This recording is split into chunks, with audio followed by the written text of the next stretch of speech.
Kegiatan patroli yang dilakukan Polsek Kelung Raya ini merupakan antisipasi dan pencegahan dari balap liar.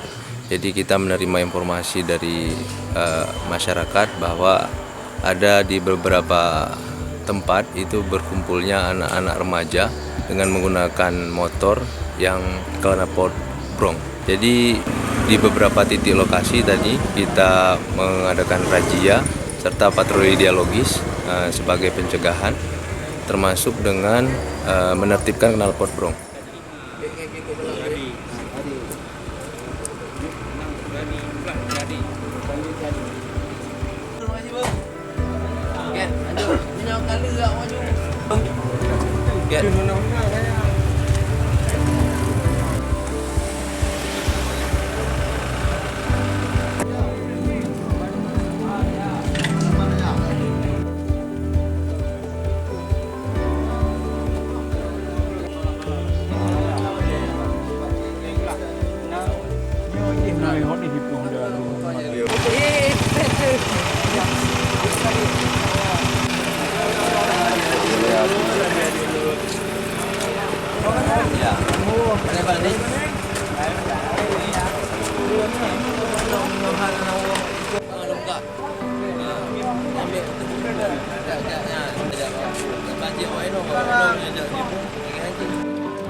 Apa